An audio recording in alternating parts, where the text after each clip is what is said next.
Hello friends, ஃபேமிலியாக இன்றைக்கி நாங்கள் கன்னியாகுமரிக்கு வந்திருக்கோம். தமிழ்நாட்டுக்கு சிறப்பு சேர்க்கும் இந்த கன்னியாகுமரி 1956 வரைக்கும் பார்த்திங்கன்னா கேரளா ஸ்டேட்டில் தாங்க இது ஆட் ஆகிருந்தது. சுதந்திரம் வாங்கிறதுக்கு முன்னாடியே பார்த்திங்கன்னா பிரிட்டிஷ் நம்ம இந்தியாவை ஆட்சி செய்த காலத்தில் பார்த்திங்கன்னா இந்த இந்தியா மாதிரி அப்போ இல்லைங்க, இது ஸ்டேட்டாக இருக்குது. முன்னாடி பார்த்திங்கன்னா பிரசிடென்சியாக தான் இருந்தது. இந்த டைமில் பார்த்திங்கன்னா எல்லா லாங்குவேஜும் எல்லா இடத்துலையும் பேசுகிற மாதிரி தான் இருந்துச்சுங்க.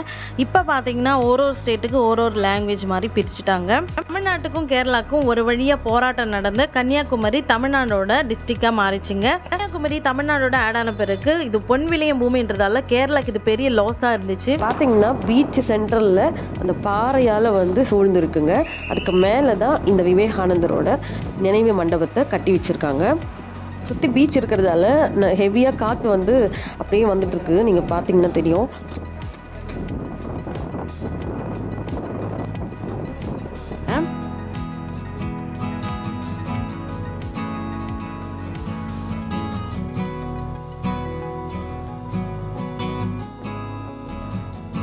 மேலே போகும்போது ஃபிஷ் பார்த்திங்கன்னா சின்ன சின்ன குட்டி குட்டியான மீன் அந்த இடத்துல இருந்ததுங்க. பார்த்திங்கன்னா தெரியும், நல்லா அழகாக இருக்குது.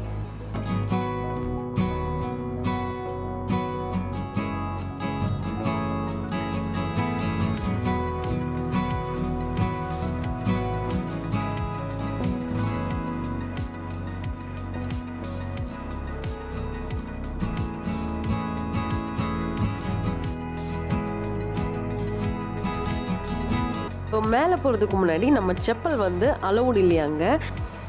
ஸோ நம்ம செப்பல்லாம் வச்சாச்சு. இப்போ வாங்க போகலாம். இங்கே பார்த்தீங்கன்னா ஸ்டெப் எல்லாம் இருக்குங்க. அந்த வழியில் நம்ம நேராக போகலாம். நான் முன்னாடி சொன்ன மாதிரி விவேகானந்தர் இந்த இடத்துல தவம் புரிந்ததால் இவருக்கு இந்த இடத்துல நினைவு மண்டபம் கட்டப்பட்டிருக்காங்க அப்படி சொல்லிட்டு. இந்த இடத்துல அவரோட நினைவு மண்டபம் கட்டுறதுக்கு முன்னாடி கிறிஸ்தவர்கள் இதற்கு எதிர்ப்பு தெரிவித்து இந்த பாறையில் சிலுவையோட சிலையை வச்சுருந்தாங்களாம். அந்த சிலையையும் அவங்க எடுத்துகிட்டு போயிட்டாங்க அப்படின்னு சொல்லிட்டு சொல்கிறாங்க. கலவரத்தால் பாறையில் யாருமே நுழையக்கூடாது அப்படின்னு சொல்லிட்டு பாதுகாப்பு ஃபுல்லாக போட்டு விட்டுருந்தாங்களாம். 1963 அன்றைய முதலமைச்சர் பக்த பர்தஜதம் சிறிய நினைவிடம் கட்டுறதுக்கு மட்டும் பர்மிஷன் கொடுத்துருந்தாராம். அதுக்கப்புறம் அந்த டைமில் இருந்த பண்பாட்டு அமைச்சர் என்ன சொன்னாருன்னா, இந்த இடத்துல நினைவு சின்னம் வச்சா பாறையினோட இயற்கை அழகு போயிடும் அப்படின்னு சொல்லிட்டு இந்த இடத்துல பர்மிஷன் தர்றதுக்கு அவர் மறுத்துட்டாரு அப்படின்னு சொல்லிட்டு சொல்கிறாங்க. இந்த நிலையில் வேறு வழி இல்லாமல் இந்த இடத்துல எப்படியாவது விவேகானந்தரோட மண்டபம் கட்டணும் அப்படின்னு சொல்லிட்டு அன்றைய பிரதமரான ஜவஹர்லால் நேரு ஆதரித்தா மட்டுமே இதை கட்ட முடியும் அப்படின்னு சொல்லிட்டு டெல்லியில் போயிட்டு 3 நாள் முகாமிட்டு போராட்டம் நடத்தியிருக்காங்க. அதுக்கப்புறம் ஜவஹர்லால் நேருவோட பர்மிஷனோட 323 எம்பிக்களோட கையெழுத்தால் விவேகானந்தர் அவருக்கு மண்டபம் கட்டுறதுக்கு அனுமதி கொடுத்துட்டாங்க. தாங்க நீங்கள் பார்த்துட்டு இருக்கிற விவேகானந்தரோட நினைவு மண்டபம். இதுக்குள்ள அவரோட வெண்கலத்திலேயே உருவாக்கப்பட்ட அவரோட சிலை உள்ள இருக்குது. நீங்கள் பார்த்தீங்கன்னா தெரியும். விவேகானந்தரோட நினைவு மண்டபத்தை கட்டுறதுக்கு அனுமதி கொடுத்த பிறகு 15க்கு 15 அடி மட்டுமே, அந்த அளவுக்கு மட்டுமே கட்டணும் அப்படின்னு சொல்லிட்டு ஒரு ரூல்ஸ் வச்சு தான் உங்களுக்கு அனுமதி கொடுத்தாங்களாம். இந்த மண்டபம் கட்டுறதுக்கு மத்திய அரசோட மாநில அரசோட நிதி உதவி, அதுக்கப்புறம் பொதுமக்களோட நிதி உதவி, இது எல்லாத்தையும் சேர்த்து தான் கட்டுமான பணிகள் தொடங்குவதற்கு யூஸ் பண்ணியிருக்காங்க. 1970 செப்டம்பர் 2ஆம் தேதி சுவாமி விவேகானந்தரோட மண்டபத்தை இந்திய ஜனாதிபதியால் திறந்து வைக்கப்பட்டுச்சாங்க. சுவாமி விவேகானந்தரோட மண்டபத்தை கட்டின 5 வருஷம் கழித்து 1975 திருவள்ளுவரோட சிலையை அமைக்கப்படும் அப்படின்னு சொல்லிட்டு கலைஞரால் அறிவிக்கப்பட்டுச்சாங்க. அதுக்கப்புறம் 1979 அன்றைய முதலமைச்சரான எம்ஜிஆர் தலைமையில் திருவள்ளூர் சிலைக்கு அடிக்கல் நாட்டப்பட்டுச்சாங்க. 2000 வருஷத்தில் ஜனவரி 1ஆம் தேதி கலைஞரால் இந்த திருவள்ளூர் சிலை திறக்கப்பட்டுச்சாங்க. இந்த திருவள்ளுவருடைய சிலை டன் கணக்கு கிரானைட் கற்களால் கட்டியிருக்காங்களாம். இந்த திருவள்ளுவருடைய சிலையோட கட்டுமான பணிகள் கன்னியாகுமரி, அம்பாசமுத்திரம், சங்கராபுரம் இந்த 3 இடத்திலிருந்து கொண்டு வரப்பட்டுச்சாங்க. அம்பாசமுத்திரத்திலிருந்து 5000 டன் கற்கள் இந்த இடத்துக்கு கொண்டு வந்தாங்களாம். சங்கராபுரத்தில் 2000 டன் கிரானைட், உயர்ந்த வகையான கிரானைட் கற்கள் இடத்துல எடுத்துட்டு இந்த சிலையை கட்டினாங்களாங்க. இதில் 3681 பெரிய கற்கள் வந்து சிலை வந்து வடிவமைக்கப்பட்டுச்சாங்க. 15 டன் எடை கொண்ட பெரிய கனமான கற்களும் இந்த இடத்துல எடுத்துட்டு வந்து இந்த சிலையை வந்து கட்டுறதுக்கு யூஸ் பண்ணாங்களாம். திருவள்ளூர் சிலையை கட்டுறதுக்கு யூஸ் பண்ண ஒரு கல்லோட வெயிட் பார்த்தீங்கன்னா 3லிருந்து 8 டன் வரைக்கும் எடை உள்ளதாக இருந்துச்சாங்க. இவ்வளவு பெரிய கற்களால் வந்து இந்த சிலையை வந்து வடிவமைச்சிருக்காங்க. இந்த திருவள்ளுவருடைய சிலையை 18,000 துளைகள் வந்து இதில் போட்டு ஒன்றோடு ஒன்று இணைச்சி வச்சுருக்காங்களாங்க. உலகத்திலேயே வேறு எங்கேயுமே இந்த மாதிரி கருங்கல் சிலை வந்து அமைக்கப்படலை அப்படின்னு சொல்லிட்டு சொல்கிறாங்க. இந்த சிலையோட உயரம் பார்த்திங்கன்னா 38 அடி உயரத்தை கொண்டதுங்க. திருவள்ளுவர் எழுதியிருக்கிற அறத்துப்பாலில் 38 அதிகாரத்தை வந்து இது குறிக்குதுங்க. வீதத்தில் 95 அடி இருக்குங்க.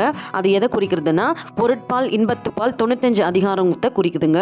கடல் மட்டத்திலிருந்து 30 அடி பாறையின் மேலே வந்து 133 அடி உயரத்தில் சிலை வந்து அமைச்சிருக்காங்களாங்க. இந்த மொத்த சிலையோட வெயிட் பார்த்தீங்கன்னா 7000 டன் கொண்டதாக இருக்குதுங்க. சிலையோட எடை வந்து 2500 டன், பீடத்தின் எடை வந்து 1500 டன்ங்க. பீடத்தை சுற்றியுள்ள எடை மொத்தம் பார்த்தீங்கன்னா 3000 டன் கொண்டதாக இருக்குதுங்க. இந்த சிலையோட முகத்தோட அடி பார்த்தீங்கன்னா 10 அடி உயரம் கொண்டதாக இருக்குதுங்க. சிலையோட தோள்பட்டையோட அகலம் 30 அடியாக இருக்குதுங்க. விலை உயர்ந்த கிரானைட் கற்களை கொண்டு டன் கணக்கில் இந்த சிலையை வந்து பிரம்மாண்டமாக தமிழகத்துக்கு பெருமை சேர்க்கும் விதமாக இந்த சிலையை வந்து உருவாக்கி வச்சுருக்காங்க. இந்த விவேகானந்தரோட மண்டபத்துக்கும் திருவள்ளுவருடைய சிலைக்கும் 200 அடி தொலைவு தாங்க இருக்குது. ஸோ தமிழ்நாட்டு அரசு இந்த விவேகானந்தரோட மண்டபத்துக்கும் திருவள்ளுவருடைய சிலைக்கும் ஒரு பாலம் வந்து கட்டி இதுக்கும் அதுக்கும் போகிற மாதிரி வே பண்ணுறதுக்கு ட்ரை பண்ணிட்டு இருக்காங்க.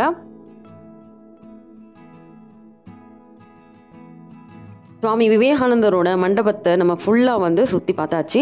இதுக்கப்புறம் நம்முடைய செப்பல் வந்து நம்ம எடுத்துகிட்டு அதுக்கப்புறம் போட்டில் வந்து போயிட்டு நம்ம இதுக்கப்புறம் காந்தியோட மண்டபத்தை நம்ம போய் பார்க்கலாங்க. மண்டபத்திலிருந்து ரிட்டர்ன் போகிற வழி இதுதாங்க. இந்த வழியில் தான் போகணும். நமக்காக இங்கே போட்டிங் வந்து வெயிட் பண்ணிட்டு இருக்குங்க. இப்போ நம்ம போட்டில் ஏறி போயிடலாம். இந்த சுவாமி விவேகானந்தரோட மண்டபத்துக்கு இந்த போட்டிங் வசதி எல்லாம் கவர்மெண்ட் தாங்க இதை கேர் பண்ணிட்டு வராங்க. தமிழ்நாடு போக்குவரத்து தான் இதெல்லாம் வந்து பண்ணிட்டு இருக்காங்க. நீங்கள் போட்டில் இது வரைக்கும் வராதவங்க வந்த மாதிரியும் இருக்கும், அதுக்கப்புறம் இதை சுற்றி பார்த்த மாதிரியும் இருக்கும். நல்லா என்ஜாய் பண்ணலாம்.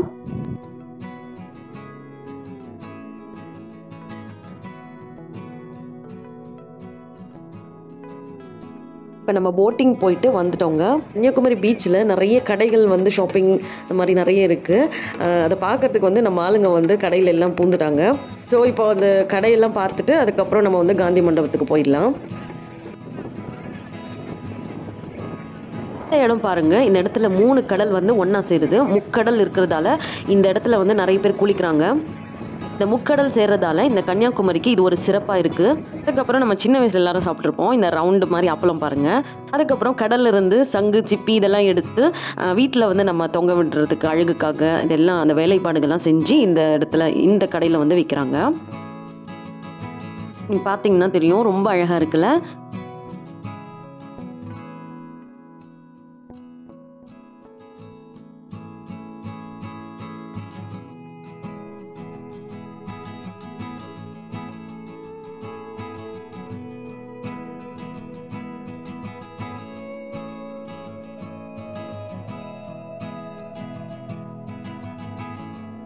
இதை பாருங்கள், நம்ம வீட்டில் வந்து வைக்கிறதுக்கு கண்ணாடி மிரர் வந்து இந்த மாதிரி டிசைன் பண்ணி வைக்கிறாங்க.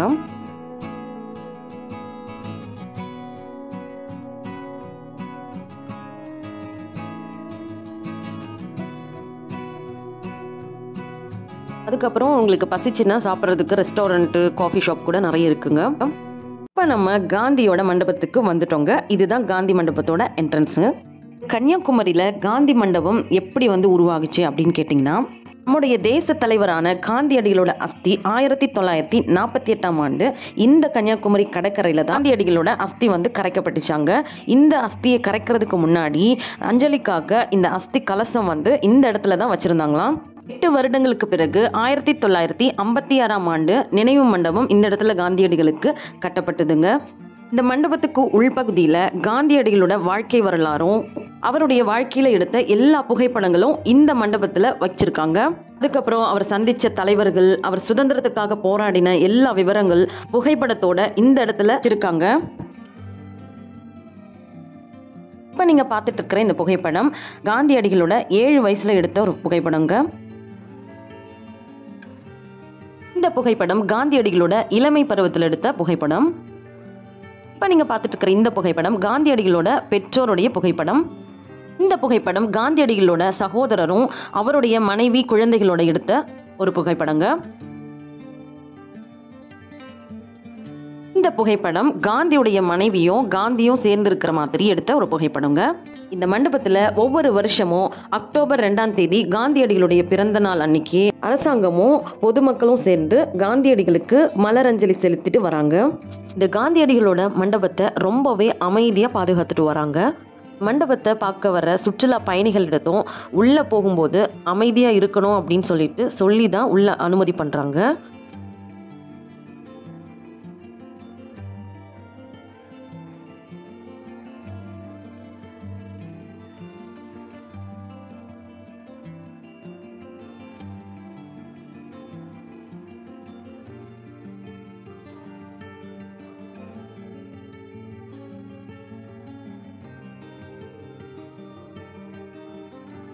இப்போ நீங்கள் பார்த்துட்டு இருக்கிற இடம் தாங்க காந்தியடிகளோட அஸ்தி வைக்கப்பட்ட இடம். சூரிய கதிர்கள் டைரெக்டாக மண்டபத்துக்குள்ளே வர மாதிரி நீங்கள் பார்த்துட்டு இருக்கிறீங்களா, இந்த ஹோலில் தாங்க அந்த சூரிய கதிர்கள் டைரெக்டாக வந்து காந்தியடிகளோட அஸ்தி வைக்கப்பட்ட இடத்துல வந்து விழும். காந்தியடிகளோட ஒவ்வொரு ஆண்டும் இந்த பிறந்தநாள் அன்னைக்கு அக்டோபர் 2ஆம் தேதி இந்த சூரிய கதிர்கள் மண்டபத்துக்குள்ளேயே டைரெக்டாக விழுற மாதிரி கரெக்டாக அங்கே கட்டி வச்சுருக்காங்க. இப்படி சூரிய கதிர்கள் மண்டபத்துக்குள்ள அஸ்தியில் இருக்கிற இடத்துல விழும்படி அமைக்கப்பட்டிருக்கிறது இந்த மண்டபத்தின் ஒரு சிறப்பம்சமாக இருக்குதுங்க.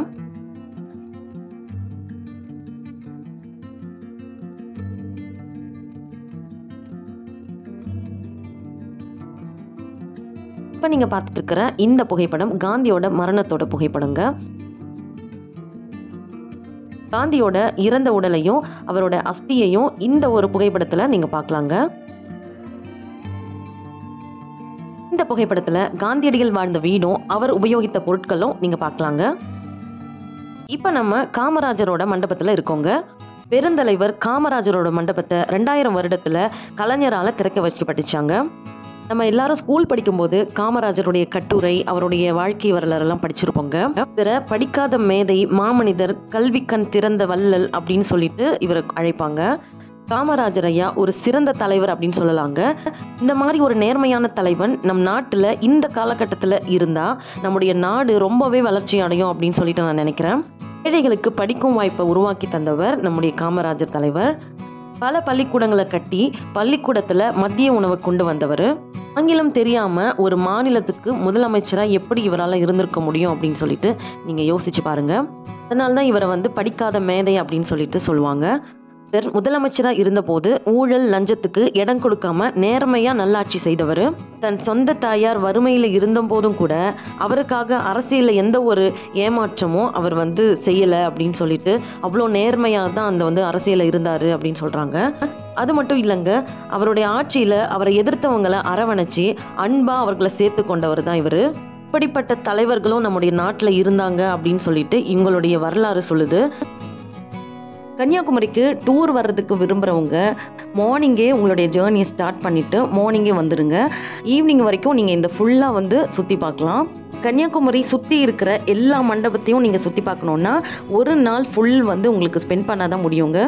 கன்னியாகுமரி சுற்றி பார்க்குறதுக்கு பட்ஜெட் மேக்ஸிமம் எவ்வளோ ஆகும்னு பார்த்தீங்கன்னா, நீங்கள் ஃபேமிலியாக வந்தீங்கன்னா மேக்ஸிமம் 1000 ரூபாயே அதிகம் தாங்க.